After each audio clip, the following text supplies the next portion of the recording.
आंखों की गंदगी से, उस नशे से तुम नहीं फाइट करना चाहते, उस पाप से, आंखों की गंदगी से, उस नशे से तुमने उस नशे के आगे समर्पण कर दिया है, क्योंकि तुम एक पांडा लाइक बिलीवर हो। अगर आपको बढ़ना है, आपको बुद्धि से चलना होगा।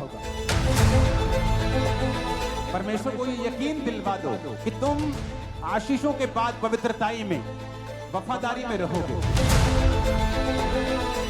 मैं तुम्हें सांपों और बिच्छुओं को रोंदने का, शत्रु की सारी सामर्थ्य के ऊपर अधिकार देता हूं। किसी भी वस्तु से तुम्हें कुछ भी हानि नहीं होगी।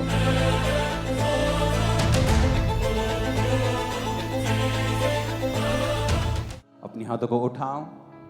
आज जो कुछ मैं सुनूंगा खुदाबंद, ये मेरी लाइफ में आशीष का कारण होगा। प्रभु यीशु मसीह के सामर्थी नाम में हम मांगते हैं। जब बाइबल कहती है कि इजरायली लोग प्रार्थना कर रहे थे कि परमेश्वर हमें इस मजदूरी से, इस दुखी कामों से छुड़ा जिससे उनका जीवन दुखी हो गया था, तो बाइबल कहती है परमेश्वर ने मूसा को भेजा और मूसा के जरिए अपने वचनों को भेजा। मेरा विश्वास है कि ये वचन जब आप सुनेंगे, आपके हृदय से परमेश्वर बात करेगा और आप छूट जाएंगे अज्ञानता से भी, शैतान से भी, बंधनों से भी। इसलिए बाइबल कहती है कि सुलेमान ने इस धरती के ऊपर जितनी चीजें थी, सूर्य से लेके, चंद्रमा से लेके, मछलियों से लेके, घोड़ों से लेके, फूल पक्षियों से लेके, हर एक चीज की उसने चर्चा की, क्योंकि परमेश्वर ने उसे बुद्धि का वरदान दिया था। जब उसमें बुद्धि का वरदान था तो उसे सब चीजों की नॉलेज थी। परिवार में कैसे चलना है, दोस्तों के साथ कैसे चलना है, समाज के साथ कैसे चलना है, परमेश्वर ने सब प्रकार की बुद्धि उसे दी थी। उसने अपने जीवन में गलतियां की, लेकिन उसे वो मालूम था कि वो गलतियां हैं, और उसने उन गलतियों का जिक्र भी नीति वचन में किया। जो उसने खुद की, उसने उनका जिक्र भी किया। जब बुद्धि आप में परमेश्वर की बात करती है और आपके अंदर ठहर जाती है, ये आपके छुटकारे का कारण ठहरती है। इसलिए कहा जाता है कि जो नॉलेज है, जो इंफॉर्मेशन है, जो नॉलेज है, वो फ्रीडम है। आज से कुछ साल पहले जब दुबई में कुछ नहीं था, लेकिन जब उन्हें नॉलेज होती है कि हमारे नीचे तेल का एक कुआं है इतना बड़ा, तो आज दुनिया का हर सेलिब्रिटी दुबई में जाना चाहता है, वहीं रहना चाहता है। आज चर्च के कितने बिलीवर्स हैं जो वहां पर मिलियनियर्स हैं, क्योंकि जब आपको नॉलेज होती है, ये फ्रीडम लेके आती है। जब आपको ज्ञान हो जाता है, ये आपके लिए छुटकारे का कारण बनता है। इसलिए मैंने संडे को समझाया था कि परमेश्वर ने कहा ज्ञान के बिना उसकी प्रजा क्या हो रही है, नाश हो रही है। अपने पड़ोसी को बोलो, बिना ज्ञान के प्रजा नाश होती और बंधनों में जाती है।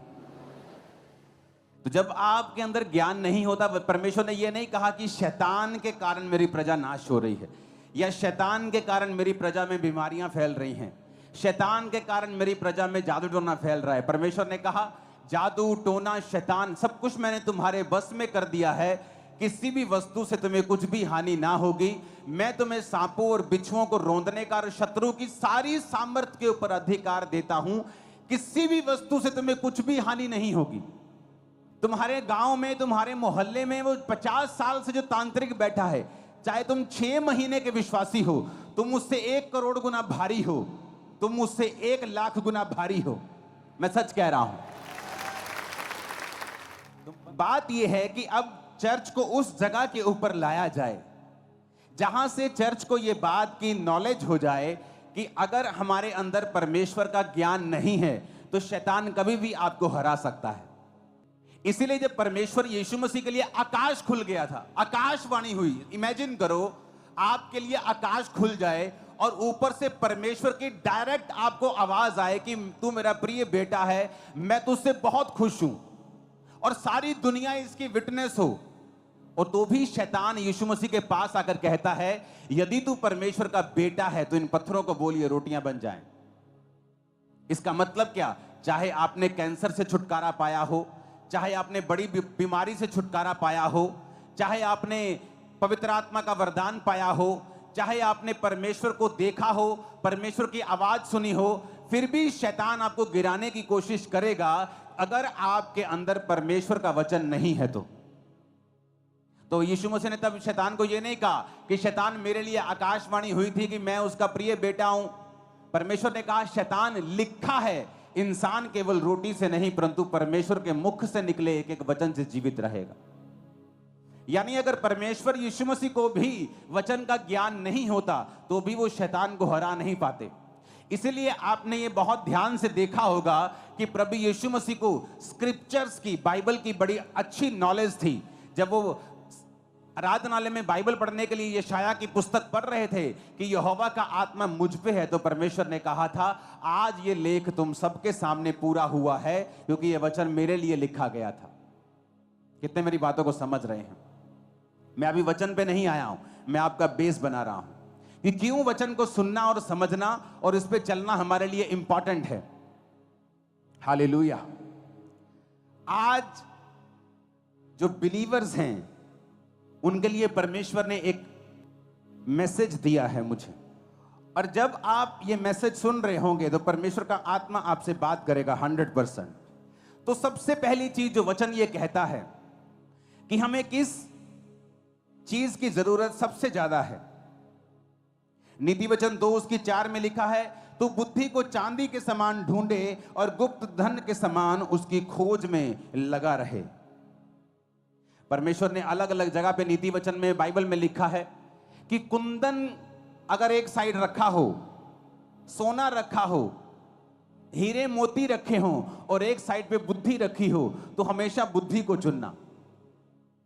अगर तेरे पास बुद्धि है तो तू ऐसे हीरे मोती सोना बहुत कुछ कमा सकता है और उन्हें बनाए रख सकता है। लेकिन अगर तेरे पास बुद्धि नहीं है तो तू सोना और चांदी तेरे पास आ सकती है, लेकिन बुद्धि ना होने की वजह से वो थोड़े ही दिनों की होगी। तो परमेश्वर ने हमेशा ये वचन में लिखा है कि जो बुद्धि है वो तेरे पास हमेशा होनी चाहिए।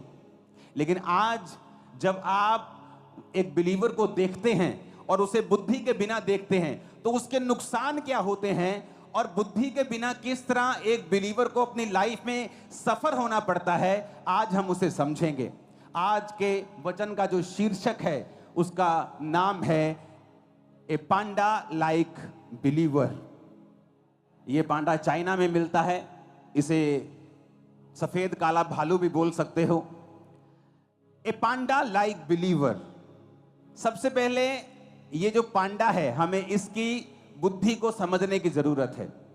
आपने इसे पिक्चर्स में देखा होगा, आपने इसे इंटरनेट पे देखा होगा, मूवीज में देखा होगा, कुंग फू में करते हुए देखा होगा, तो ये इसे बड़ा बुद्धिमान दिखाया गया है।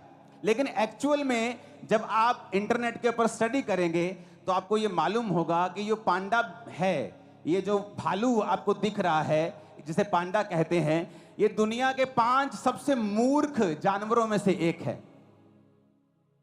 अगर आप दुनिया के सबसे 5 मूर्ख, सबसे कम आईक्यू वाले जानवर ढूंढेंगे तो आपको पहले 5 में ये पांडा दिखाई देगा। ये इतना मूर्ख है कि चाइना में जो लोग इसको संभालते हैं, तो अगर आप स्टडी करेंगे आपको मालूम होगा कि जब वो इसको संभालते हैं तो 24 घंटे पांडा के साथ रहना पड़ता है। क्यों? ये इतना डम्ब है कि जब ये पेड़ पे चढ़ता है तो गिर जाता है, ऊंची जगह पे गिरता है। ये देखता नहीं कि यहां पे आगे जगह नहीं है या इसका किनारा थोड़ा तीखा है, मैं गिर जाऊंगा, और ये बार बार गिरता है। इसकी बुद्धि जो है वो बहुत कम है। आज हमारे बहुत से बिलीवर इस पांडा की तरह हैं। आपको पता है ये पांडा क्या खाता है? अगर आप इसकी स्टडी करें तो ये बांस खाता है। रीजन क्या? बांस में सबसे कम एनर्जी होती है, तो इसे लगातार बांस को 14 घंटे एक दिन में खाना पड़ता है अपनी एनर्जी को पूरा करने के लिए। जबकि ये अगर और चीज खाए तो 2-3 घंटे में अपनी एनर्जी पूरी कर सकता है। लेकिन प्रभु को मालूम है पांडा जो है ये एक मूर्ख प्राणी है। ये जो बांस के पेड़ आप देख रहे हो ये सिर्फ बांस खाता है, और भी चीजें खाता है, लेकिन सबसे ज्यादा ये बांस को ही खाता है। तो बांस को जब ये खाता है तो बांस में एक खासियत है, बांस में बिल्कुल भी एनर्जी नहीं होती। तो इसको अपनी एनर्जी तक, पूरी एनर्जी लेने के लिए 14 घंटे लगातार खाना पड़ता है ताकि इसकी एनर्जी जो है वो कंप्लीट हो जाए। अब लगातार इसको खाना पड़ता है, लेकिन बहुत सा खाना बिना पचे भी इसके पेट से निकलता है। मैं ये क्यों आपको बता रहा हूं, ऐसा क्यों बनाया गया इसे, लोगों के पास इसका उत्तर नहीं है, लेकिन मैं आपको बताता हूं आत्मा के जरिए। पांडा एक मूर्ख जानवर है, तो परमेश्वर इसको कम से कम समय देना चाहता है कि ये खाने के बाद इतना ही फ्री हो कि ये कम से कम गिर सके। क्योंकि अगर इसके पास 3 घंटे खाने के बाद, 10 घंटे 12 घंटे सोने के बाद 15 घंटे हो गए, फिर भी 9 घंटे बाकी हैं पूरे दिन में, तो 9 घंटे अगर ये लगातार घूमेगा फिरेगा तो ये बहुत जल्दी मर जाएगा। तो परमेश्वर इसको ऐसा खाना देते हैं, जबकि अगर अंदर इसकी साइंटिस्ट ने जब स्टडी की तो ये मीट भी खा सकता है, लेकिन ये मीट नहीं खाता। और साइंटिस्ट को मालूम नहीं कि मीट क्यों नहीं खा रहा, क्योंकि परमेश्वर को जानता है कि ये एक डम्ब एनिमल है और अगर ये जल्दी खाकर फ्री हो जाएगा तो ये अपना नुकसान करेगा। बहुत से पास्टर्स को मैंने देखा है, परमेश्वर उन्हें एक मूर्ख पांडा की तरह समझता है, और बहुत से बिलीवर्स को मैंने देखा है, और परमेश्वर जब आपको देखता है तो इस फोटो की तरह देखता है, ए पांडा लाइक बिलीवर। जब परमेश्वर आपको फोटो की तरह देखता है, देखने में तो बड़े क्यूट हैं, बड़े सुंदर हैं, लेकिन आत्मिक रूप से आप एक मूर्ख विश्वासी हैं। जब एक पास्टर, जब एक सेवक, एक विश्वासी आत्मा में समझदार नहीं होगा तो परमेश्वर ये मेक श्योर करेंगे कि तुम लोग इतने झंझटों में और शैतान के बंधनों में थोड़ा थोड़ा फंसे रहो और तुम पूरी तरह से फ्री ना हो पाओ, क्योंकि जैसे ही तुम फ्री होगे तुम अपना नुकसान कर लोगे। बहुत से लोग अगर आज के दिन इस चर्च में हील हो जाएं, मैं गारंटी देता हूं अगले 3 महीने के अंदर वो व्यभिचार में फंस जाएंगे। अगर आज एक गरीब आदमी है, 10 साल बाद उसने एक घर लिया, मैं उसे अमीर समझता हूं कि वो ग्रो हुआ। एक अमीर आदमी है, उसके पास एक घर है, 10 साल बाद भी उसके पास वही है, वो एक गरीब है, क्योंकि उसने अपनी ग्रोथ को त्याग दिया है या उससे हो नहीं रहा। रीजन क्या है? एक पास्टर के पास अगर 3000 लोग हैं और 10 साल बाद भी 3000 लोग हैं, एक पास्टर के पास आज 100 है और 2 साल 4 साल बाद उसके पास 400 हैं, वो ग्रो कर रहा है। लेकिन एक व्यक्ति ग्रो नहीं कर रहा, क्यों? क्योंकि परमेश्वर जब उसे देखता है तो पांडा लाइक बिलीवर के रूप में देखता है, क्योंकि परमेश्वर अगर उसे बढ़ाएगा वो दूसरों पे अटैक करेगा, अपना भी नुकसान कर लेगा और दूसरों का नुकसान भी कर लेगा। मैंने बहुत से विश्वासी देखे हैं और बहुत से पास्टर्स देखे हैं, वो जैसे ही बढ़ते हैं थोड़ा सा अटैक्स करना शुरू कर देते दूसरों के ऊपर। मैं आपको बताता हूं, अगर आपको बढ़ना है आपको बुद्धि से चलना होगा। मैंने ऐसे पास्टर्स देखे हैं, जैसे ही थोड़ा सा बढ़ते हैं दूसरे पास्टर्स पे अटैक करना शुरू करते हैं।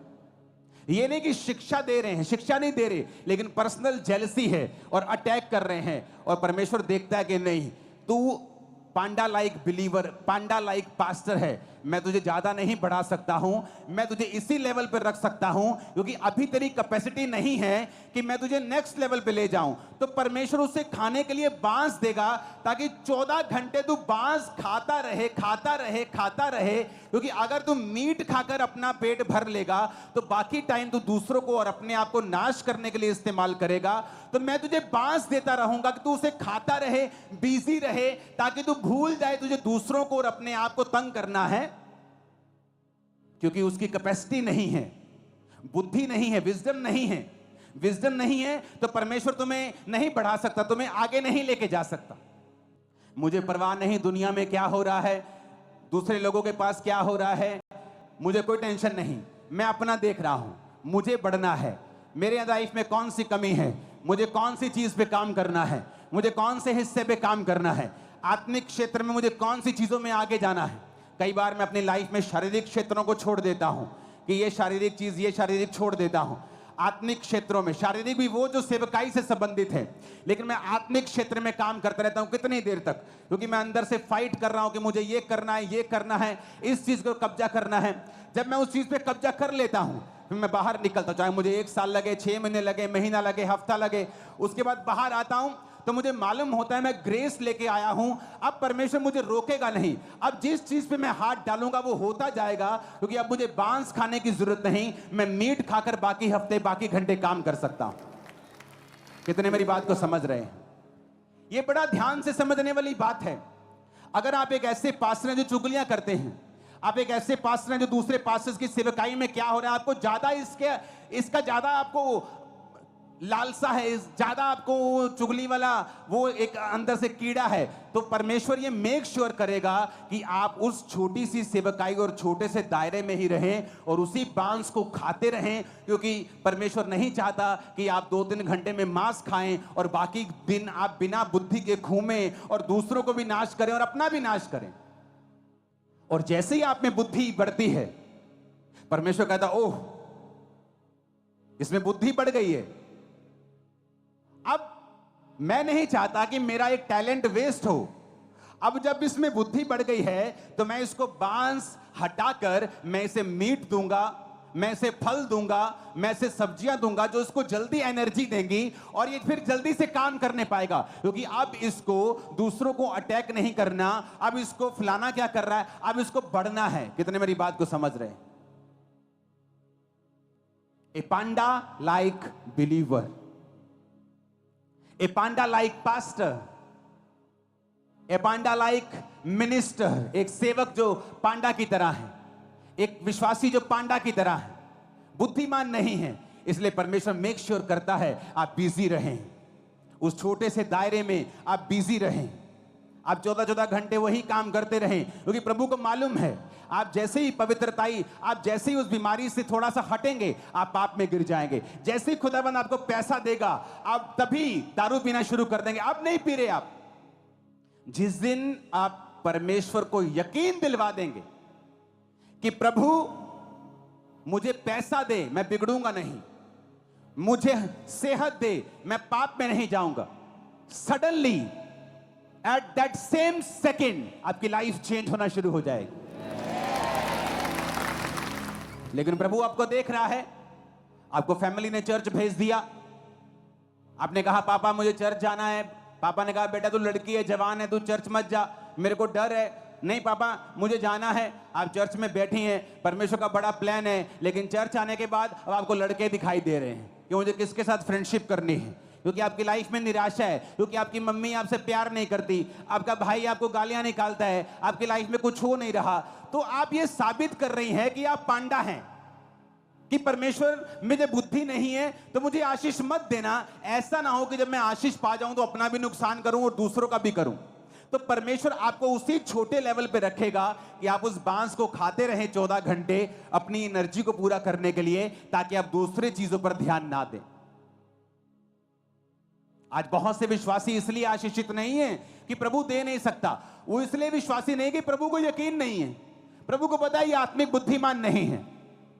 ये जैसे ही आज अगर चर्च में अनाउंसमेंट होती है ना, अच्छा ठेकेदार चाहिए 10 तरह के ठेकेदार चाहिए, कल को चर्च में आ जाना, आप हैरान हो जाएंगे। जो क्रिश्चियन ठेकेदार हैं उनका काम भी जीरो है, सबका नहीं, अच्छे क्रिश्चियन भी ठेकेदार हैं, लेकिन दूसरों से वो ज्यादा ठगियां मारने वाले हैं। जबकि परमेश्वर के मुताबिक एक क्रिश्चियन व्यक्ति अगर उस एरिया में एक ठेकेदार के रूप में है तो सबसे मशहूर वही होना चाहिए, क्योंकि परमेश्वर ने कहा मैं तुम्हें श्रेष्ठ बनाऊंगा, सब जातियों से श्रेष्ठ, सबसे ऊपर तुम होगे। लेकिन क्यों ऐसा नहीं हो रहा? क्योंकि जैसे ही उसको ठेका मिलता है, आज मैं हैरान हूं, आप चर्च के बाहर कोई दूसरी जगहों पर लोग काम करने के लिए जाते हैं, वहां से 1500 रुपए लेते हैं, जैसे ही चर्च का नाम आता है, अच्छा बड़ी चर्च है, 6000 रुपए लेंगे। क्यों? और यही चीज है जो परमेश्वर को नापसंद है, कि आपने अमीर आशीषित चर्च को देखा, आपने उसे लूटना शुरू कर दी। आप एक पांडा लाइक बिलीवर हैं, आप एक मूर्ख हैं, आप नहीं जानते कि वो आपको सेवा का एक मौका दिया था परमेश्वर ने, जो आपको जिंदगी में कभी दोबारा नहीं मिलेगा। आपने खो दिया तो फिनिश, दोबारा वैसा मौका कभी नहीं मिलेगा, मैं आपको गारंटी देता हूं। लेकिन जब एक पांडा लाइक बिलीवर हमारे पास होता है, वो वही गलतियां करता है। क्यों? क्योंकि उसकी बुद्धि जो है बहुत कम है। जबकि जब चर्च का काम आना चाहिए तो जो बाहर 1000 का है चर्च को 500 में होना चाहिए, लेकिन उल्टा है, जो बाहर 1000 में लोग कर रहे हैं चर्च में 5000 मांगते हैं। क्यों? वो लूटने की कोशिश करते हैं। कितने लोग हैं जो चर्च में अपना टैलेंट यूज कर रहे हैं? आप प्लम्बर हैं, आप ठेकेदार हैं, आप कुछ हैं, लेकिन जैसी चर्च में से आपको काम का न्योता मिलता है आप पैसा कमाने की कोशिश करते हैं। ये प्रूफ है कि परमेश्वर कहता है मैं तुझे उसी लेवल से बढ़ाऊंगा नहीं, क्योंकि तू एक पांडा के जैसा बिलीवर है। तुझे ये नहीं पता था कि ये मेरी बुलाहट थी सेवकाई की, तुझे चर्च में जाना था, सेवा करनी थी, और फिर मैं तुम्हें बढ़ाता और बाहर से तुझे आशीषित करता, पर तू लालची निकला। नेहम्याह के समय में भी लालची विश्वासी थे, भाइयों से ब्याज लेते थे, परमेश्वर के भवनों को लूटते थे। तो ये आज अगर बढ़ना है तो परमेश्वर पर निर्भर नहीं करता, हम पर निर्भर करता है कि हमारे अंदर परमेश्वर की कितनी बुद्धि है। क्या हम परमेश्वर के प्लान को समझ पा रहे हैं? क्या हम परमेश्वर के इंतजाम को समझ पा रहे हैं जो परमेश्वर हमारे बीच में होकर कर रहा है? क्या हम समझ पा रहे हैं कि परमेश्वर हमें मौका दे रहा है?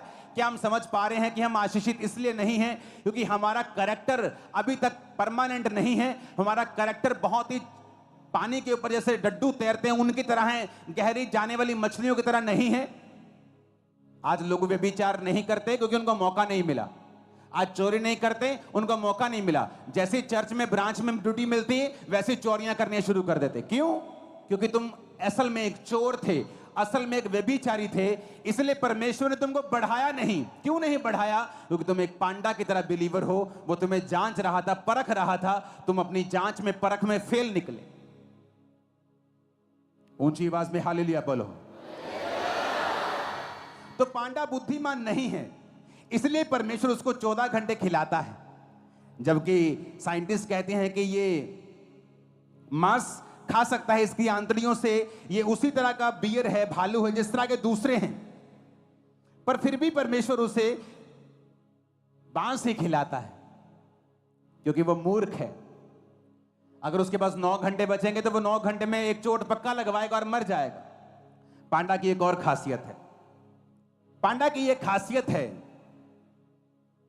कि पांडा इतना डम्ब है कि जो फीमेल पांडास हैं वो एक साल में सिर्फ 3 दिन ऐसे होते हैं जब प्रेग्नेंट हो सकती हैं। इसलिए पांडास की गिनती बहुत ही स्लो है, और बहुत ही स्लो है, इतनी स्लो है कि जब 3 दिन साल में होते हैं जब मादा पांडा प्रेग्नेंट हो सकती है, तो भी उन दिनों में भी जो मेल पांडा है कोई इंटरेस्ट नहीं दिखाता, उनको बच्चे जन्माने का कोई भी इंटरेस्ट नहीं है। जिस तरह से आज पास्टर्स को और बिलीवर्स को रूहें जन्माने का कोई भी इंटरेस्ट नहीं है।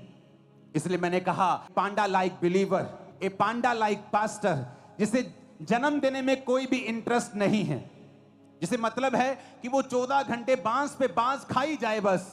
जिसे मतलब है नौकरी पे गए, नौकरी से आ गए, मम्मी के साथ शॉपिंग चले गए, मम्मी के साथ वापस आ गए, रिश्ता ढूंढने चले गए, रिश्ता तोड़ दिया, रिश्ता रख लिया, कभी बुआ घर चले गए, उसको सारी चीजों में इंटरेस्ट है। लेकिन अगर उसे बोलो आज इस हफ्ते कितने लोग थे जो रूहों को जन्म देने के लिए, सुसमाचार सुनाने के लिए गए? कोई नहीं। इसका मतलब आप एक पांडा लाइक बिलीवर हैं, क्योंकि पांडा भी बच्चों को जन्म देना नहीं चाहती, जबकि साल में सिर्फ 2-3 दिन ऐसे होते जब वो प्रेग्नेंट हो सकती है। कभी वो इंटरेस्ट नहीं होता, कभी मेल का इंटरेस्ट नहीं होता, तो कितने कितने साल उनके बच्चा ही नहीं होता, क्योंकि साल में सिर्फ 3 दिन होते हैं जब वो प्रेग्नेंट हो सकती, तब उन दोनों का इकट्ठा होना जरूरी है। तब भी कभी किसी का इंटरेस्ट नहीं, कभी कोई पांडा खा रहा है, कभी पांडी खा रही है, उन्हें बच्चे पैदा करने में कोई इंटरेस्ट नहीं है। जिस तरह एक विश्वासी में आज रूहें पैदा करने में कोई भी इंटरेस्ट नहीं है, उन्हें इंटरेस्ट है बस अपने परिवार में, बस वहां गए, यहां से वहां आ गए, वहां से वहां चले गए, फिर उधर से इधर आ गए, उन्हें कोई इंटरेस्ट नहीं है परमेश्वर में, रूहें बचाने में, रूहें परमेश्वर के किंगडम में मुझे किस तरह लेके जानी है, उन्हें कोई इंटरेस्ट नहीं है। दैट्स मीन परमेश्वर उन्हें देखता है एक पांडा लाइक बिलीवर, ए पांडा लाइक पास्टर। ऊंची आवाज में हालेलुया बोलो।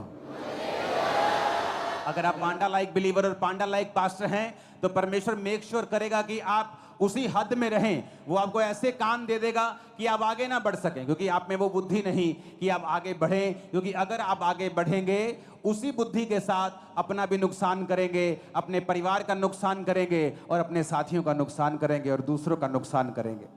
तो परमेश्वर नहीं चाहता कि हम किसी का नुकसान करें। तो परमेश्वर फिर चाहता है कि हम उसी छोटे दायरे में रहें और वही करते रहें, क्योंकि बुद्धि की कमी है। फिर परमेश्वर ने क्यों उन्हें बांस खाने को दिया? परमेश्वर हमें जानवरों के बीच से सिखाता है। परमेश्वर कहता है कौओं को देखो, चिड़ियों को देखो, बाज की तरह वो हमें बलवान करना चाहता है। वो उदाहरण देता है हमें जानवरों का, क्योंकि जानवर परमेश्वर ने बनाए हैं। एक घर में दो बर्तन होते हैं, एक कूड़ेदान के लिए, एक पानी पीने के लिए। दोनों परमेश्वर ने बनाए हैं, दोनों आपके घर के बर्तन हैं। कूड़े वाला भी आपके घर का बर्तन है, पानी पीने वाला भी आपके घर का बर्तन है। एक निरादर के लिए, एक आदर के लिए। परमेश्वर ने हर तरह के जीव जंतु बनाए हैं हमें सिखाने के लिए। आप जानते हैं पांडा क्यों उन बांस को खाता है?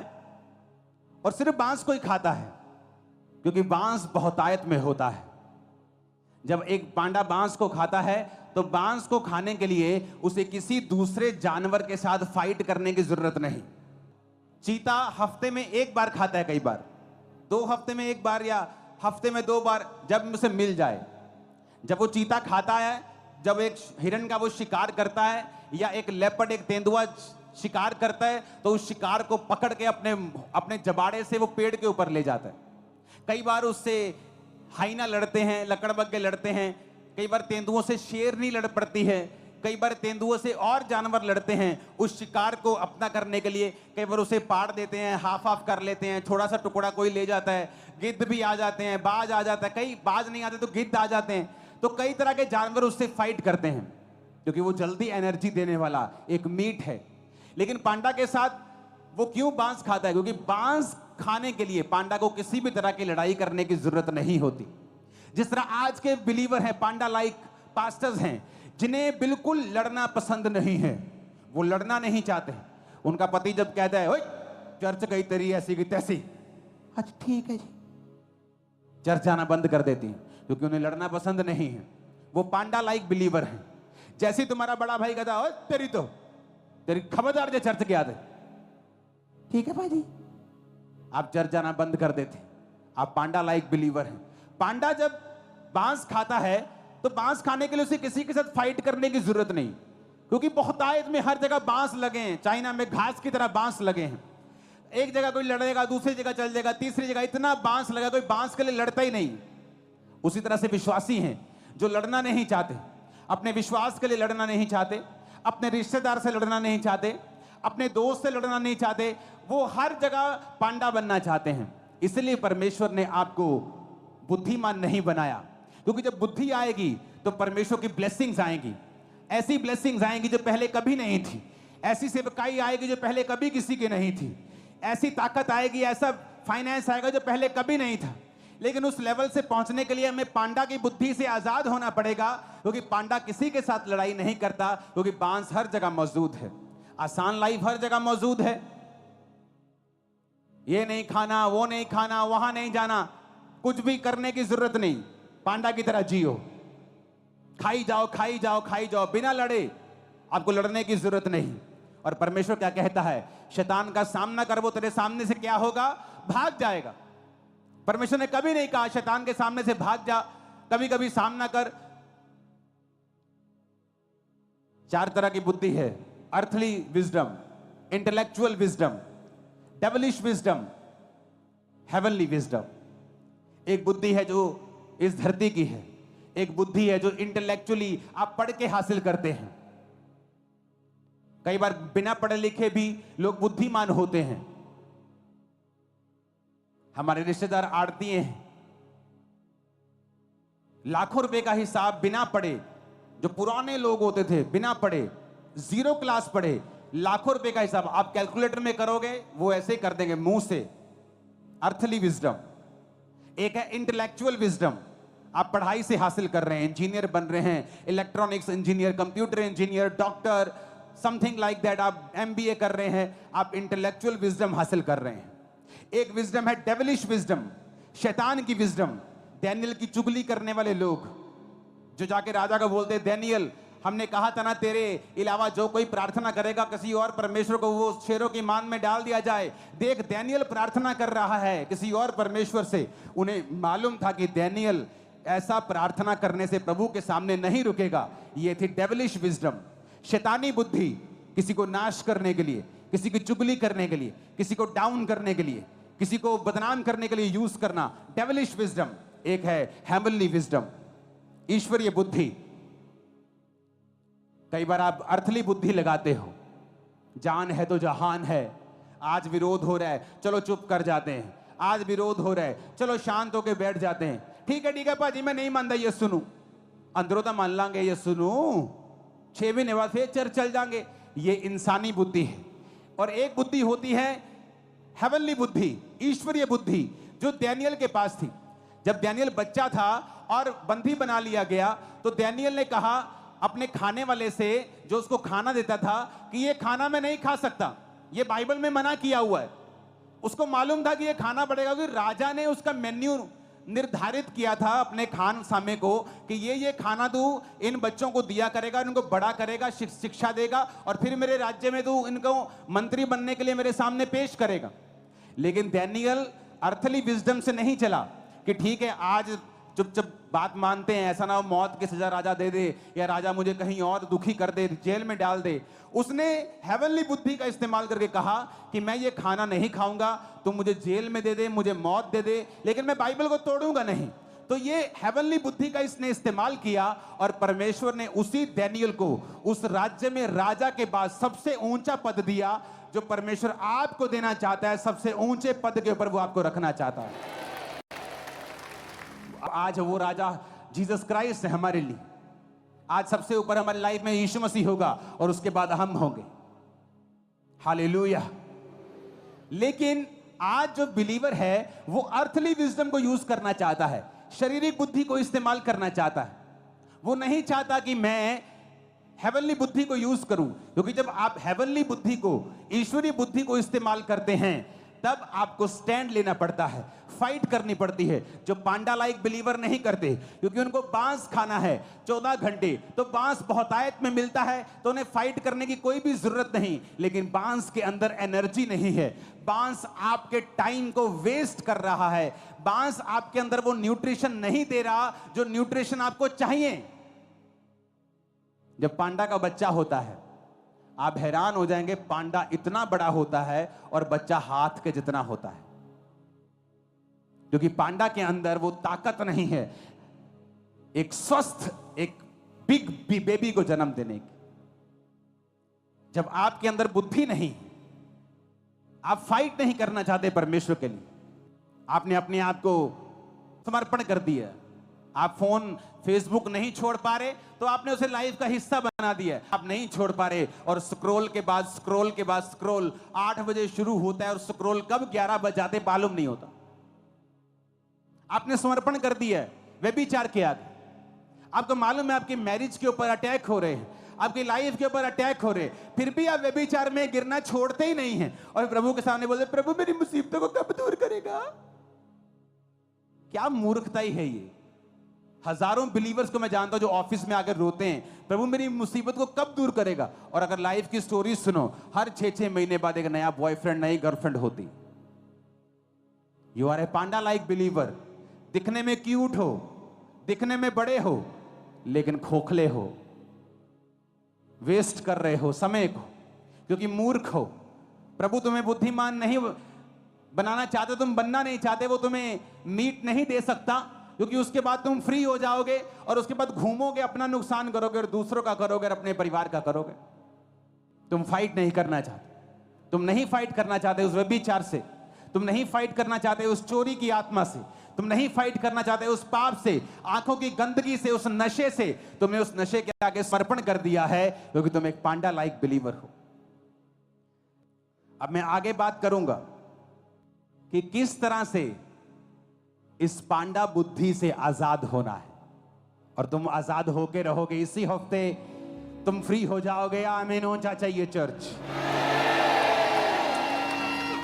अगर तुम पांडा बुद्धि से आजाद नहीं होगे ना तो I feel so sorry for you, मुझे बहुत तरस आएगा तुम पर, क्योंकि तुम वेस्ट करोगे अपनी लाइफ को उसी सेम लाइफ, सेम दिनचर्या में, और प्रभु तुम्हें अलाउ रखेगा, वो अलाउ करेगा तुम्हारी लाइफ में लिमिटेशंस को, कि वो तुम्हें बांध के रखें,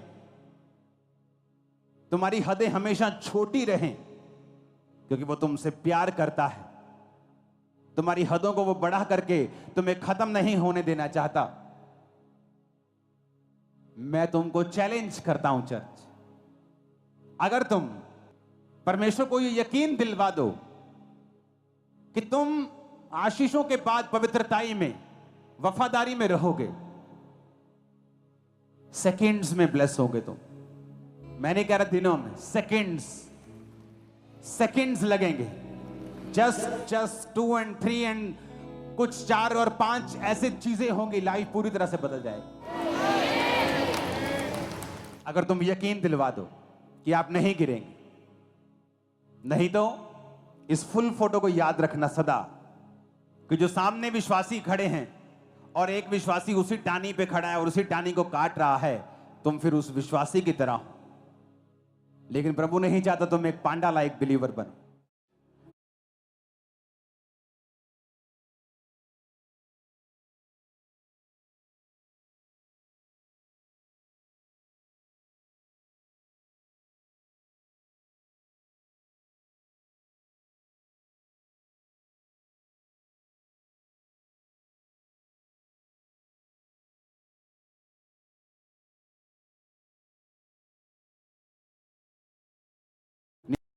उसकी 7 आयत में लिखा है, यहोवा का भय मानना बुद्धि का मूल है, बुद्धि और शिक्षा को मूढ़ ही लोग तुच्छ जानते हैं। तो हम बुद्धि के बारे में बात करेंगे। आज हमने ये बात की है कि बुद्धि अगर ना होगी तो किस तरह का सफरिंग्स हमें लेनी पड़ेगी, किस तरह के हदों के अंदर हमें रहना पड़ेगा, किस तरह के जीवन को हमें जीना पड़ेगा, कि परमेश्वर जानता होगा कि मैं इसको इससे ज्यादा नहीं दे सकता, नहीं तो ये खुद भी नुकसान रखेगा और दूसरों का भी करेगा। तो हमें पांडा लाइक बिलीवर, पांडा लाइक विजडम से फ्री होना है। पांडा की जैसी बुद्धि से फ्री होकर हमें ईश्वरीय बुद्धि की ओर बढ़ना है। और आपको मैंने बता दिया है, फाइट करना शैतान से, शरीर की अभिलाषाओं से, बच्चे को जन्म देना, आत्मिक बच्चों को सुसमाचार देना, और फिर बुद्धि हासिल करना। कौन सी वाली? अर्थली हो अच्छी बात है, इंटेलेक्चुअल हो अच्छी बात है, डेविलिश नहीं होनी चाहिए, और हेवनली हो आपको होनी चाहिए। एक व्यक्ति हो सकता है 40 डिग्रियां लेकर इंटेलेक्चुअल विजडम में हाईएस्ट लेवल पे हो, और हेवनली विजडम में वो एक पांडा लाइक बिलीवर हो। तो अगर आपको वो बुद्धि चाहिए जो परमेश्वर देना चाहता है, यहोवा का भय मानना बुद्धि की शुरुआत है, तो हम कुछ पॉइंट्स के ऊपर डिस्कस करेंगे कि उस बुद्धि को हम कैसे हासिल कर सकते हैं।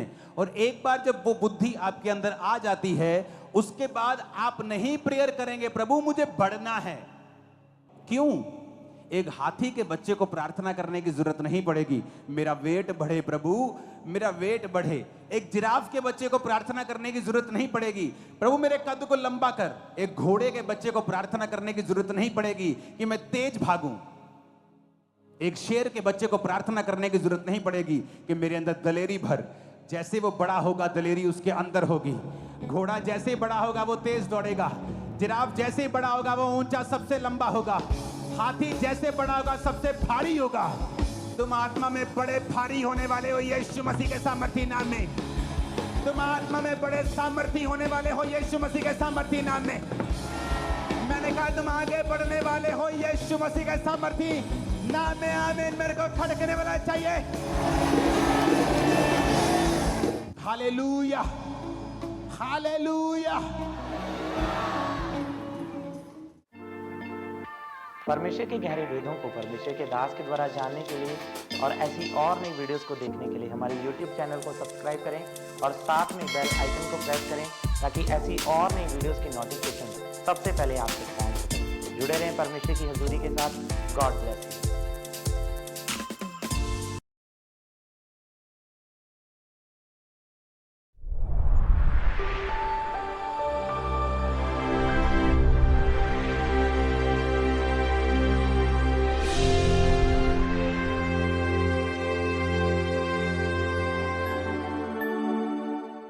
अपनी बाइबल को पकड़ो, उसे हाथों में उठाकर बोलो, ये वचन मेरे शुद्ध रहने का आधार है। मैं इस वचन पर अपने ध्यान को लगाऊंगा। ये मेरे मुंह से निकला करेगा। यही एकमात्र रास्ता है मेरी चंगियाई का, मेरी बरकत का। यीशु मसीह के सामर्थी नाम में हम मांगते हैं। तारीफ करो जोर से आज के दिन के लिए। Hallelujah, hallelujah. भजन संहिता 16 उसकी 11 आयत। तू मुझे जीवन का रास्ता दिखाएगा, तेरे निकट आनंद की भरपूरी है, तेरे दाहिने हाथ में सुख सर्वदा बना रहता है। कलीसिया इसलिए आशीषित नहीं होती सिर्फ कि वो चर्च अटेंड करती है, टाइट देती है। नो नो नो, ये सिर्फ कलीसिया का यही काम नहीं है। कलीसिया का काम है कि जो कुछ परमेश्वर का आत्मा करना चाहता है अपने दास के जरिए, अपनी आत्मा के जरिए, उन कामों को पूरा करने के लिए अपने शरीर को, अपने टाइम को, अपने पैसे को, अपने गिफ्ट्स को परमेश्वर को देना। तब बाइबल कहती जो कलीसिया आई है वो आशीषित होगी। आमीन। पौलुस ने कहा परमेश्वर तुम्हारी हर घटी को इज्जत समेत पूरा करेगा। कई बार घटियां बेइज्जती से पूरी होती हैं। हाँ, कि घटी हो गई, आप मांगने जाते हैं, वो 10 टाइम बेइज्जती करता है और फिर देता है 20,000 ब्याज टाइम पर देना पर। परमेश्वर कहता लेकिन मैं तुम्हारी हर घटी को इज्जत से पूरा करूंगा, तुम्हें बेइज्जती नहीं होगी।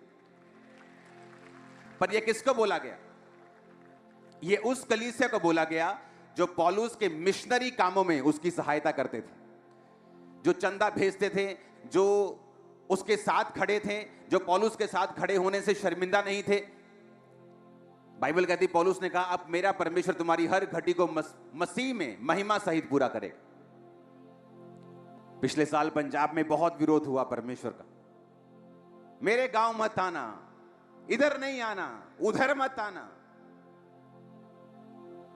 तो मैंने कहा था एक कमेटी बनाएंगे, पास्टर्स कहीं भी किसी भी मिशन का किसी को टच किया उसका सारा जिम्मेवारी हम लेंगे, चर्च लेगी। क्या हुआ? किसी पास्टर को चोट लगती थी, कोई चाकू मार गया, उसको लगता था अब क्या होगा। उसका बेस्ट हॉस्पिटल में ट्रीटमेंट होता था, उसकी फैमिली को मंथली पेमेंट मिलती थी, उसका पूरा इलाज फर्स्ट क्लास हॉस्पिटल में, उसको कोई चिंता नहीं थी। उनको लगता था कि नहीं यार ये काम। हर संडे मेरा बयान आता था कि नहीं? क्योंकि पंजाब के हर गांव से इस चर्च के मेंबर हैं, तो मेरा बयान काम करता था। अब लोग बोलते हैं मणिपुर के लिए बयान क्यों नहीं देते? वहां मेरा कोई मेंबरशिप नहीं है, कांटेक्ट नहीं है। मेरा बयान उनका नुकसान करेगा, फायदा नहीं करेगा। लेकिन क्या मैं काम कर रहा हूं? खुदाबंद छक्के छुड़ा देगा। टाइम की वेट करना, अपनी जस्ट वेट करना। हर काम को बोल के किया जाए जरूरी नहीं। यीशु ने हमें सांपों की तरह बुद्धिमान रहने के लिए बोला। तो डोंट वरी, अगर मैं किसी चीज का नाम नहीं ले रहा हूं तो मैं उसके लिए काम नहीं कर रहा हूं, ये भूल जाओ। ये जिंदगी खुदा के लिए और उसके लोगों के लिए, और कुछ नहीं कर रहा हूं मैं। मेरा कोई पर्सनल एजेंडा नहीं है, मेरा कोई पर्सनल बिजनेस नहीं है। मैं चाहूं तो लाखों करोड़ों मिलियंस ऑफ डॉलर्स कमा सकता हूं देश के बाहर जाके। मैं आपके बीच में रहता हूं, रोज सुबह 1, रोज शाम 8, रोज सुबह 1, रोज शाम 8। आपने मुझे फंसा लिया है, आप मुझे जाने नहीं देते कहीं पे। अगर मैं नाम नहीं ले रहा हूं तो उसका मकसद है, क्योंकि जहां मेरा नाम लेने से फायदा होगा मैं लूंगा, जहां उनका नुकसान होगा मैं नहीं लूंगा। लेकिन काम कर रहा है खुदावंद, मैं आपको बता रहा हूं। सुनो, जिस जिस जगह पे आप हिस्ट्री देख लो, पड़ोसी देशों की देख लो, दूर देशों की देख लो, जिस जिस देश में परमेश्वर के नाम का विरोध पब्लिकली हुआ है, उन्होंने मार भी पब्लिकली खाई है। भूचालों से, प्राकृतिक आपदाओं से, सूखे से, बाढ़ से, देख चेक कर लो, जाओ जाओ चेक कर लो, जाओ हिस्ट्री चेक कर लो। परमेश्वर तुमको कहता है माफ कर दो, इसका मतलब ये नहीं वो भूल गया है। जीसस ने कहा पिता इन्हें माफ कर, ये नहीं जानते क्या हो रहा है, ये क्या कर रहे हैं। इसका मतलब ये नहीं परमेश्वर ने माफ कर दिया। कुछ ही सालों के बाद रोमी आए, यरूशलेम के सारे आराधनालय को ढाकर, वो लोग जो अपने आराधनालय पे घमंड करते थे उनको बंदी बनाकर उनके 3600 लोगों को मारकर घड़ीस कर वहां से लेके गए थे। परमेश्वर ने कहा था पिता इन्हें माफ कर, उसने तो माफ कर दिया, लेकिन वो कहता जब तू माफ करता ना, तू अंगारों का ढेर लगाता है अपने माफ करने वाले के सिर पे। तो लोग तो विरोध करके भूल जाते हैं, लेकिन जब परमेश्वर जवाब देता है ना, तो तौबा तौबा कानों में हाथ लगते हैं कि नहीं।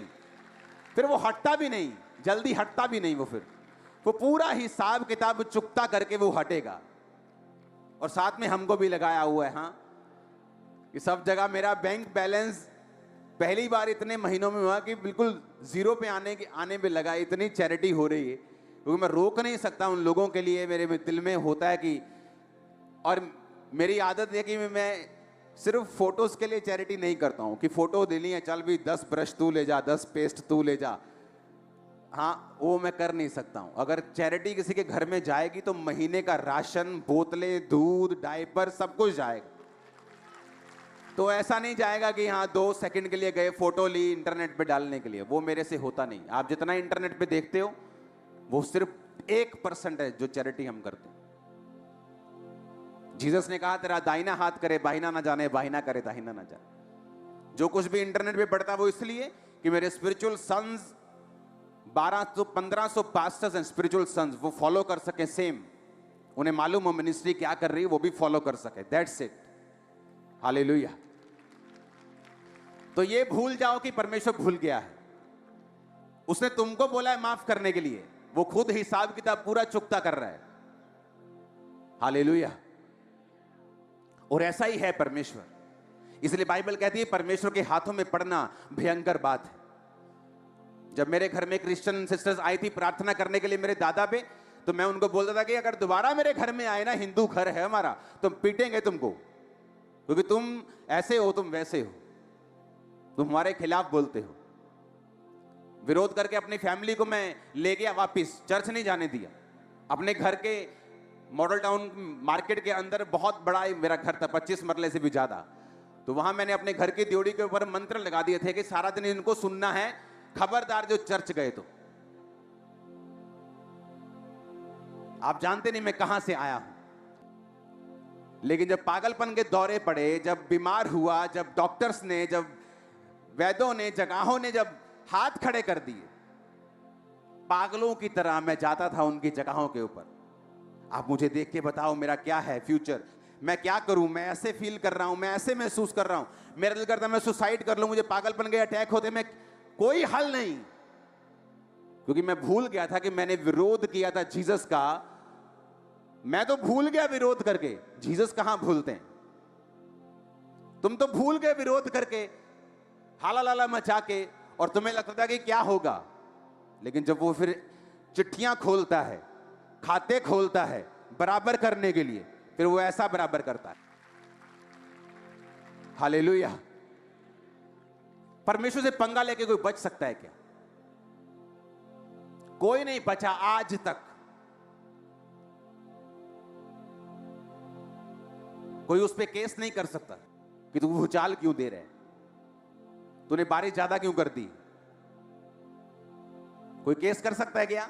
कोई है कोई ऐसी कोर्ट जहां पे परमेश्वर के खिलाफ केस किया जा सके? इसलिए बाइबल कहती है डरते रहो और कांपते रहो और अपने उद्धार का काम करते रहो। हालेलुया। हर चीज का हिसाब होगा। जहां मसीह लोगों को सताया जा रहा है उन जगहों पे भी बड़ा तगड़ा हिसाब होगा। खाते खुलेंगे, देखना तुम्हारी आंखों के सामने होगा। हम कोई मुर्दा परमेश्वर को थोड़ी मानते हैं कि हमें सांसारिक योजनाएं बनानी पड़ेंगी। हमारा परमेश्वर जिंदा है। जब वो योजना देगा तो आत्मिक देगा और वो काम करेगी। आमीन ऊंचे वाला चाहिए चर्च। अपने पड़ोसी को बोलो स्पिरिचुअल बन। आत्मिकता में ही फायदा है। फिर से बोलो स्पिरिचुअल बन, आत्मिक बन, क्योंकि आत्मिक बनने में तेरा फायदा है। आमीन। मैं आपको फिर से एक चीज बताना चाहता हूं। आपको लगता है कि परमेश्वर बड़ी बड़ी बातों की चिंता करता है, देशों की। हां, उसे बड़ी बड़ी बेदारियों की चिंता है। सही है उसे। लेकिन मैं आपको यह भी बता सकता हूं, उसे आपकी छोटी से छोटी बात की भी चिंता है। स्मॉल, इतना छोटा, इतनी माइक्रो आप सोच भी नहीं सकते। मैं आपको सच कह रहा हूं, आप क्या सोचते हैं, क्या खाते हैं, क्या पहनते हैं, कहां जाते हैं, क्या चलाते हैं, उसको चिंता है। मेरे घर में एक टीवी था और जब भी वो टीवी ऑन होता था तो पता नहीं उसमें क्या, टीवी अच्छी कंपनी का था, लेकिन जब वो चलता था तो आंखों में हल्का सा दर्द होता था। लेकिन हमने ये समझ के लिया था बड़ा स्क्रीन है, बड़ा अच्छा तो अच्छा रहेगा कि बच्चे रोज रात को फायर प्रेयर करते हैं, कभी हम लगे रहते हैं, चलो ले लो। लेकिन वो दो टीवी लिए, एक बिल्कुल सही था, एक आंखों में पेन। परमेश्वर को मालूम था आंखों के लिए सही नहीं। आप इमेजिन करना, वो टीवी बिना कारण के ही टूट गया, लाखों रुपए का, और उसकी जगह सेम टीवी आया, बिल्कुल राइट, कोई पेन नहीं। आपकी छोटी सी चीज परमेश्वर चिंता करता है। मैं आपको बता सकता हूं, आपकी सोच। हमें पता क्या लगता है कि परमेश्वर इतनी छोटी बातों की चिंता। परमेश्वर ने कहा तंबू बनाओ, और उस तंबू में मेरे लिखे हुए वचन जो खुदा ने अपने हाथ से लिखे थे और मूसा को दिए थे, वो रख दो। तंबू बना। महापवित्र स्थान में परमेश्वर का संदूक था, उससे पीछे मेज था, रोटियां थी, दीवट था, उसके बाहर का आंगन था। तो एक तंबू बना दिया गया मूसा के द्वारा। हाँ या ना? 12 गोत्र थे। 12 गोत्रों को बोला, 3 गोत्र मंदिर चर्च के आराधनालय के खब्बे हाथ, 3 गोत्र सज्जे हाथ, 3 सामने और 3 पीछे। 12 गोत्र थे। तो 12 गोत्र जब परमेश्वर बोलेगा कि यहां से निकल के आगे चले जाओ, तो 12 गोत्र उठेंगे और चलेंगे, और 3 इधर 3 इधर। कौन से 3 वो भी बताया, ये 3 इधर, ये 3 इधर, ये 3 इधर, ये 3 पीछे। तो जब तंबू उठाया जाएगा तो तुम भी 12 लोग साथ साथ, 12 गोत्र, लाखों लोग थे। 6 लाख तो युद्ध करने वाले लोग थे, 20 साल से ज्यादा। स्त्रियां शामिल नहीं की गई थी। तो आप इमेजिन करो, 20 लाख की पॉपुलेशन थी वो। 20 लाख लोग थे जो तंबू के आसपास चलते थे। और परमेश्वर ने क्या कहा, तंबू में जो लोग होंगे, तंबू का जो सेवा करेंगे, वो लेवी लोग, वो उसमें शामिल नहीं थे। तो जैसे ही परमेश्वर बोलता था कि तंबू उठा के चलो आगे, तो कुछ उसके दीवट को उठाते थे, कुछ की ड्यूटी लगी थी पवित्र स्थान को उठाना, कुछ की ड्यूटी पर्दे उठाना, बांस जो भी था उनके पास उठाते थे, वो चलते थे। लेवी बीच में, 12 लोग साइड पे चलते थे। समझ आई कि नहीं आई? अपने हाथों को उठा के बोलो, परमेश्वर जो कुछ अब मैं समझूं वो 100 गुना फलों को लेके आए। मांगो अपने हाथों को उठा के पहले ऊंची आवाज में।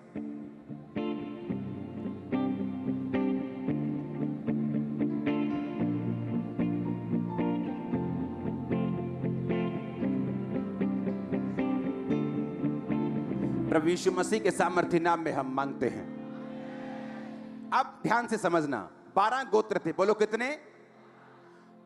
परमेश्वर ने कहा, जब मैं इन 12 गोत्रों को इज़राइल को मिस्र से छुड़ा कर लेके आया था। तो कैसे छुड़ा के लेके आया था? लास्ट चमत्कार परमेश्वर ने क्या किया था मिस्र में? बोलो, लास्ट मिरेकल क्या था? पहलोठे मार दिए थे। हां, तारीफ करो जोर से। उनके पहलोठे यानी बड़े बच्चे जो सबसे बड़े फैमिली का था वो सब मार दिए थे, फिरौन के भी, फिरौन की प्रजा के भी। और वो डर गए और उन्होंने कहा इज़राइलियों का खुदा सच्चा है, इन्हें छोड़ दो, सताओ मत। एक ही रात में मूसा उसके साथ इज़राइल की सारी कौम निकल गई। समझ आई कि नहीं? फिर उन्होंने तंबू बना लिया जहां पर परमेश्वर का वो भवन और परमेश्वर का जो संदूक था लिखा हुआ वो रखते थे। अब परमेश्वर ने क्या कहा? लेवी, जो सेवा करने वाले लेवी थे, जो भवन की सेवा करते थे, उसको उठाते थे, साफ करते थे, उठाकर लेके जाते थे, अंदर याजक के अधीन रहते थे। परमेश्वर ने कहा ये गोत्रों में नहीं गिने जाएंगे। 12 गोत्र थे, लेवी निकल गए, कितने रह गए?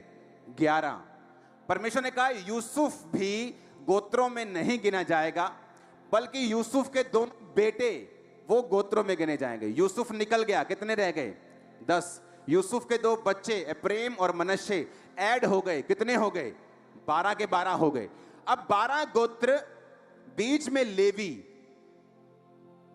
मान लो ये तंबू है, हां, ये स्टेज लगा लो, सिर्फ तंबू है। परमेश्वर ने कहा लेवी लोग तंबू के आसपास रहेंगे। 3 गोत्र इधर, 3 इधर, 3 उधर, 3 पीछे रहेंगे। लेवी लोग तंबू के पास रहेंगे। परमेश्वर ने कहा मैं जो पहलोठों को मारकर तुम्हें छुड़ा ले आया था, तुम्हारे सारे पहलोठे बड़े बच्चे मेरे होंगे। लेकिन परमेश्वर कुर्बानी नहीं लेता आदमियों की, यह हमें मालूम था। तो परमेश्वर ने क्या किया? लेवियों को गोत्रों से अलग कर दिया। और परमेश्वर ने कहा लेवियों के जितने पुरुष होंगे वो तुम्हारे पहलोठों के बदले मैंने सेवा के लिए ले लिए।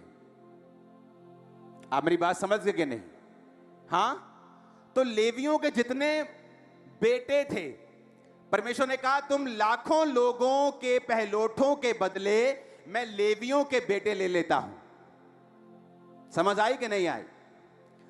मैं हैरान हो गया बाइबल पढ़ के। जब हम गिनती की पुस्तक 3 उसका 39 से 43 आयत पढ़ते हैं,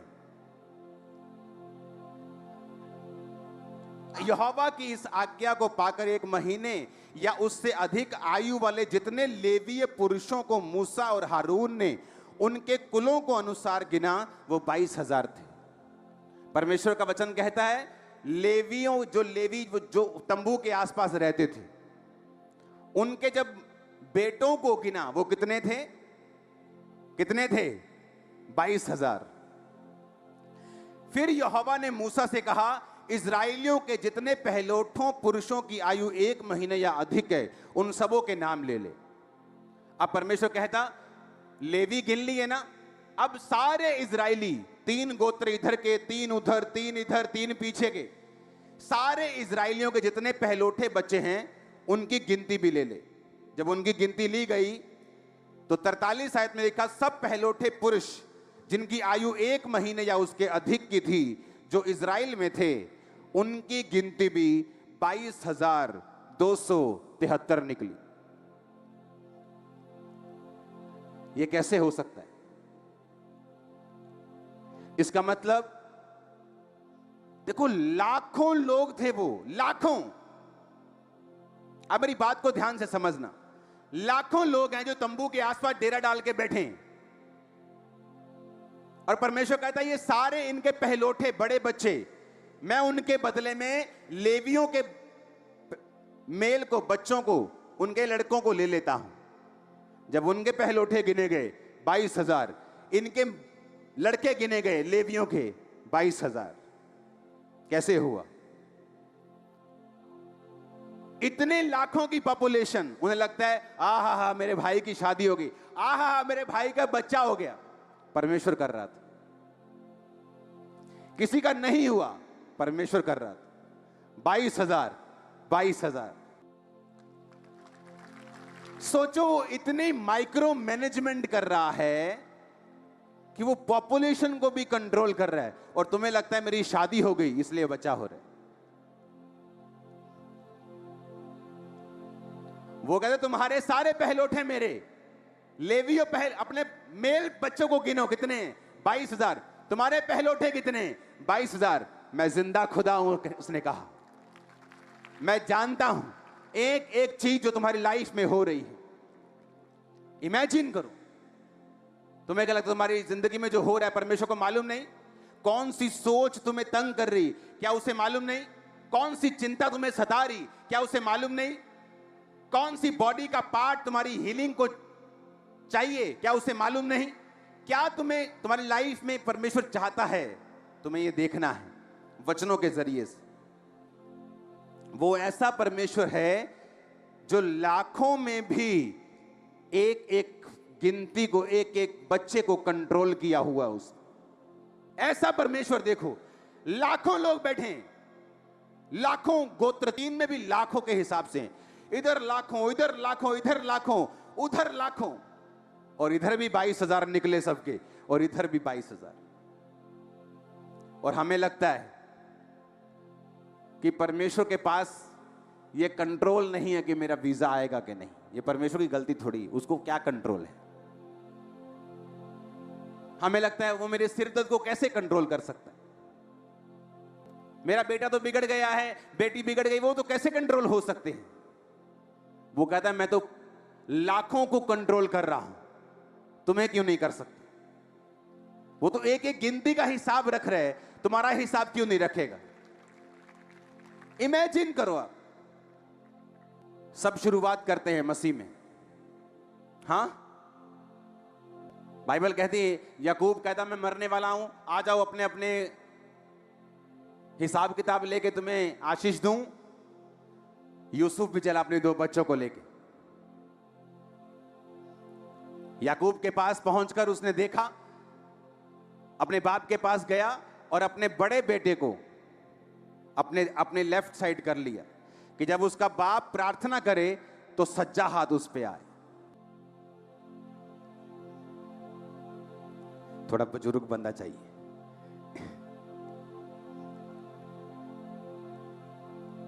ये बड़ा और ये छोटा लग रहा है ना, बड़ा छोटा। तो यूसुफ बड़े को इधर रख के गया ताकि जब अपने बाप के वो सामने जाए तो बाप दाहिना हाथ इस पे रखे, क्योंकि ये बड़ा है। और वो अपने छोटे को अपने दाहिने हाथ रख के इसलिए गया कि जब वो बाप के सामने जाए तो उसका लेफ्ट हैंड इस पे आए। और उसने कहा बाप आप इन दोनों को बरकत दो, ये बड़ा है मनश्शे, ये छोटा है एप्रेम। और बाप की आंखें बाइबल कहती है धुंधली हो गई थी, तो उसको सूझता नहीं था। उसने क्या किया, अपना दाहिना हाथ इस पे रख दिया और बाहिना हाथ इस पे रख दिया।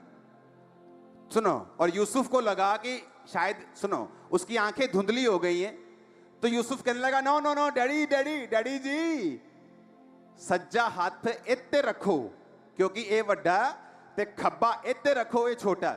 यूसुफ कहता नहीं नहीं नहीं मेरे बेटे, मुझे मालूम है छोटा ये है और बड़ा ये है। और उसने वचनों को बोला। उत्पत्ति 48 उसकी 13 से 20, 19 आयत में पढ़ता हूं। पिता ने कहा नहीं, सुन है मेरे पुत्र, मैं इस बात को भली भांति जानता हूं, यद्यपि इससे भी मनुष्यों की एक मंडली उत्पन्न होगी और वो भी महान हो जाएगा, तो भी छोटा भाई इससे अधिक महान हो जाएगा और उसके वंश से बहुत सी जातियां निकलेगी। उसने क्या कहा?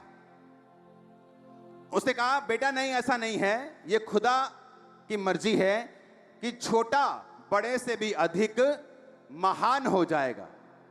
उसने वचनों को रिलीज किया, इन्होंने आमीन बोला। उसके बाद याकूब खुदा के पास था, वो दोनों बच्चे बड़े होते गए और देखो असर क्या हुआ।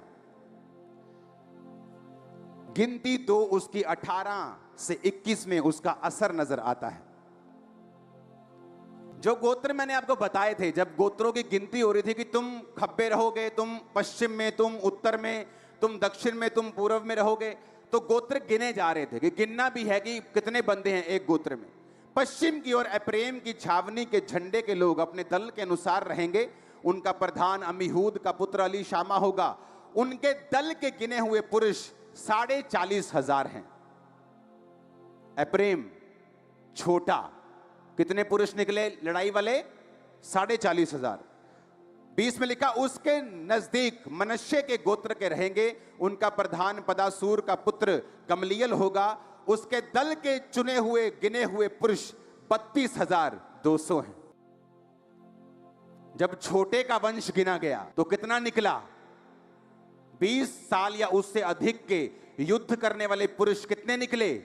40,000। जब छोटे का गिना गया तो कितने निकला? बड़े का निकला गया कितना? 32,000। आपके घर में पहले बड़े की शादी होती, हाँ, फिर छोटे की होती। ऐसा ही होता है कि नहीं? चलो मान लो कि छोटा ज्यादा तेज है, लव मैरिज करा गया वही, हाँ, कि बड़ा देखता रह गया, छोटा ज्यादा तेज है, चलो इत्तेफाक हो गया कि छोटे की शादी पहले हो गई। पर ऐसा एक बार हो सकता है, पर छोटा आत्मिक था, खुदा के ज्यादा नजदीक था। और बाइबल कहती है यूसुफ मनश्शे के पोते और एफ्रेम के पड़पोतों को देखने पाया। पहले पड़पोता उसने किसका देखना चाहिए था?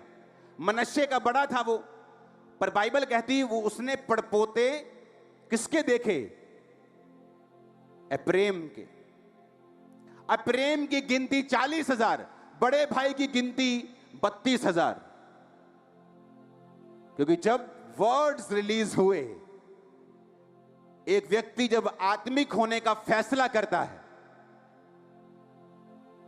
उसका सगा भाई हो या साथ में आया हुआ क्रिश्चियन हो जो उसके साथ प्रभु को जिसने माना था सेम टाइम पर अगर आप आत्मिक हैं, रिजल्ट नजर आएगा आने वाले दिनों में।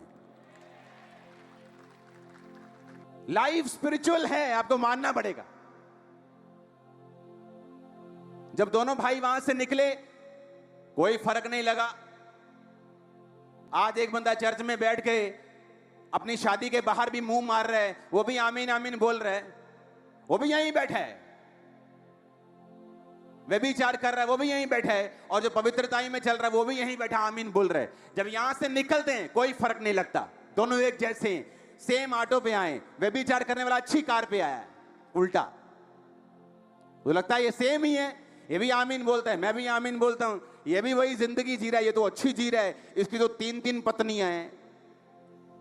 लेकिन समय आएगा, टाइम आएगा जब धर्मी फ्लाइट लेगा ऊपर की और वो लैंड हो जाएगा नीचे दूसरा वाला। फैसला आपको करना है। आपको क्या करना है? आपको ऊपर की ओर जाना है कि नीचे की ओर जाना है? क्योंकि अभी जब चर्च के बाहर आप दो जिंदगियों को कंपेयर करेंगे, आपको कोई फर्क दिखाई नहीं देगा। पापी में और धर्मी में आंखों से देखने पर कोई फर्क नहीं दिखेगा।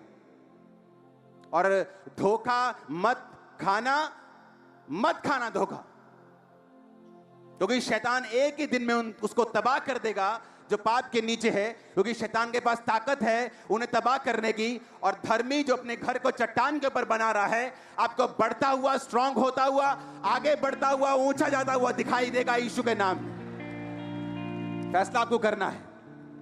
क्योंकि मेरे ग्रुप में बहुत से लोग थे, पास्टर्स को मूर्ख बनाते थे, इतना मूर्ख बनाते थे आप हैरान हो जाओगे। पास्टर ने मुझ पे हाथ रखना, मैंने कहा ओ खुदावंद तेरा धन्यवाद, उस पे हाथ रखना, इतना लगना यार तो आत्मा वाला बंदा है यार। और अगली रात लड़की के साथ सोया होता था, नेक्स्ट नाइट। पर आज चलो मेरा तो छोड़ो, कोई कंपेयर नहीं कर सकता उसके साथ।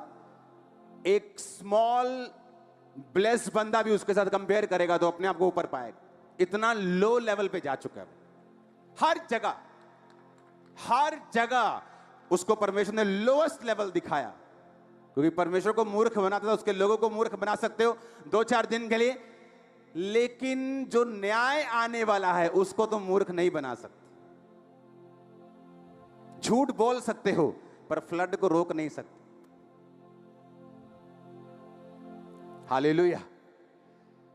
तो दिखने में दोनों एक जैसे हैं, एप्रेम भी मनश्शे भी, हाथ रखा तो भी एक जैसे, आमीन बोल के आए तो भी एक जैसे, 2-4 साल कोई फर्क नहीं पड़ा। लेकिन जब आपकी लाइफ की प्रोफेसी जो एक बच्चे के रूप में आपको दी जाती है, आप उसे पालते हैं, जिंदा रखते हैं, उसे फीड करते हैं। छोटा सा बच्चा आपको दिया जाए, हाँ, कुछ लोग कुत्ते का बच्चा लेते हैं, मार देते हैं उसको, इतना उठाते हैं, इतना खिलाते हैं, खिलाते ही नहीं या कुछ तंग कर दे, मर जाता है। लेकिन कुछ लोग उसे लेते हैं, पालते हैं और बड़ा करते हैं। प्रोफेसी इसी तरह की है। आप उसे बच्चे की तरह लेते हैं, खिलाते हैं, उसकी रक्षा करते हैं कि प्रभु ने कहा है मेरे सिर के ऊपर, ये प्रोफेटिक वर्ड है, मुझे व्यभिचार में नहीं जाना है, चोरी नहीं करनी, डाका नहीं मारना है, गलत काम नहीं करना है, शराब नहीं पीनी, नशा नहीं करना है। मैं अपनी प्रोफेसी को बड़ा करूंगा, और जब वो बड़ी होकर बोलने लगेगी तो दुनिया सुनेगी आपको इन जीसस ने। जब तक वो बड़ी होने के योग्य नहीं है तब तक लोगों को लगता है क्या फर्क है तुझ में और मुझ में, चला ऐश करते हैं, क्या फर्क है तुझ में और मुझ में, चला एक बड़ी अच्छी शैंपेन आई है बड़ी महंगी वाली, उसे पी के आते हैं, चला पार्टी करते हैं। क्योंकि अभी आपकी प्रोफेसी छोटी है, बोल नहीं सकती, लेकिन उसको जिंदा रखो। क्योंकि एक बच्चा जब छोटा होता है, अगर आप उसे पालेंगे वो बड़ा होगा, और बड़ा होगा तो बोलेगा भी और काम भी करेगा। प्रोफेटिक वर्ड जो आप पे रिलीज किए जाते काम करते हैं, लेकिन बाइबल कहती भविष्यवाणियों को तुच्छ मत समझो, उनको पालो, उनके विषय में काम करो, उनके अनुसार अच्छी लड़ाई को लड़ो। हालेलुया। एक विश्वासी को मालूम होता है खुदा की बड़ी योजना है, लेकिन उसे मालूम है कि वो कमियां उसकी लाइफ से दूर होनी चाहिए। हालेलुया।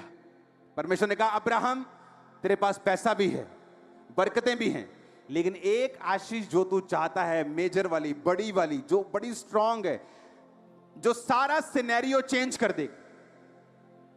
लोग गवाही देते होंगे उसके घर में, वाह भैया अब्राहम तो बड़ा कमाल का हो गया, किथे हले होया थोड़ी है कुछ, पैसे ही है, बरकत ही है। अब्राहम चाहता कि वो वाली बरकत जरूर मिले मुझे, वही मुंह बंद करेगी। और परमेश्वर कहता अगर मुंह बंद करने वाली बरकत चाहिए तो तुझे सिद्ध होना पड़ेगा, परफेक्ट होना पड़ेगा। और जब परमेश्वर आपको बोलता है मेरी बेटी परफेक्ट होना है, सिद्ध होना है, तो तुम्हें मालूम है परमेश्वर किसके बारे में बात कर रहा है।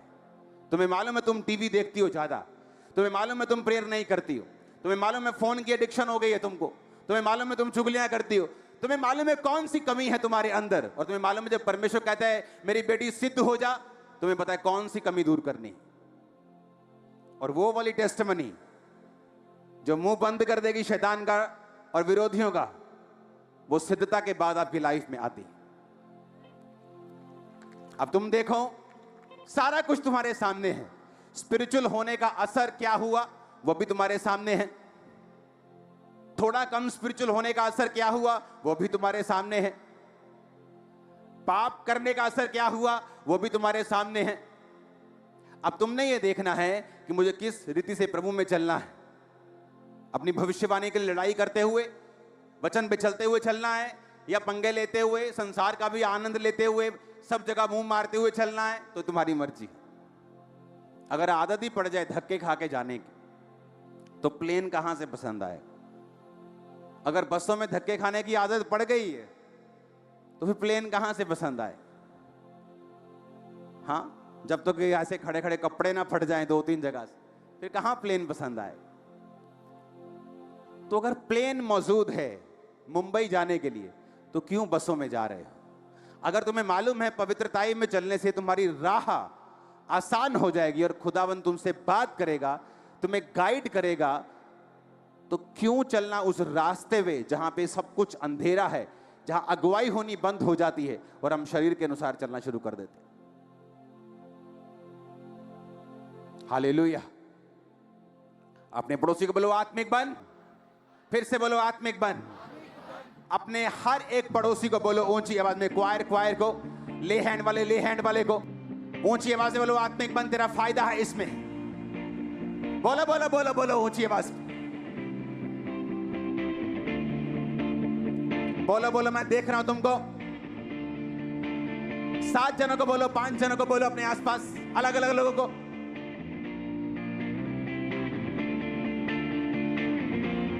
Hallelujah, hallelujah. आत्मिक दौड़ में दौड़ोगे तो एक जगह पहुंच जाओगे, फिर जहां पहुंचोगे कोई नीचे नहीं कर पाएगा। कोई जितना मर्जी बोल ले, दुखी हो जाएगा, सिर दर्द हो जाएगा, उसको तुम्हारा होगा कुछ नहीं। हालेलुया। तैयार हो तुम स्पिरिचुअल होने के लिए? अपने हाथों को उठाओ।